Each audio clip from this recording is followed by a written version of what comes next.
Məsələn, tərəzi bürcünü sizə izah edeyim əzizim.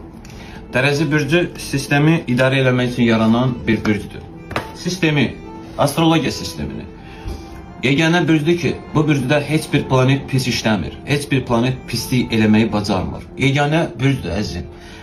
Məhəbbət, ədalət. Bu insanlar dünyadan gedəndən sonra yaşıllaşdırmaya görə cavab verəcəklər. Təbiətə görə, başa düşdün? Niyə təbiəti qorumamısan? Niyə haqq ədaləti qorumamısan? Niyə insanlarla aranda olan o qəzəbi qorumamısan?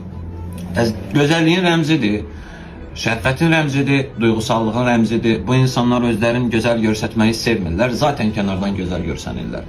Və bunu bilin ki, 12 bürc varsa birinci sistem Qoçdadırsa, ikinci sistem tərəzidədir. Tərəzidə heç bir sistem səhv işləmir. Qoçda hər bir planet bəlkə də problem yarada bilər, tərəzidə yaratmayacaq. Yəni kiminsə hansısa bir evində tərəzi varsa, həmin evində planetlər yaxşı deyilsə, yenə də qorxmağa ehtiyac yoxdur. Çünki tərəzi səni bütövləşdirəcək, möhkəmləşdirəcək.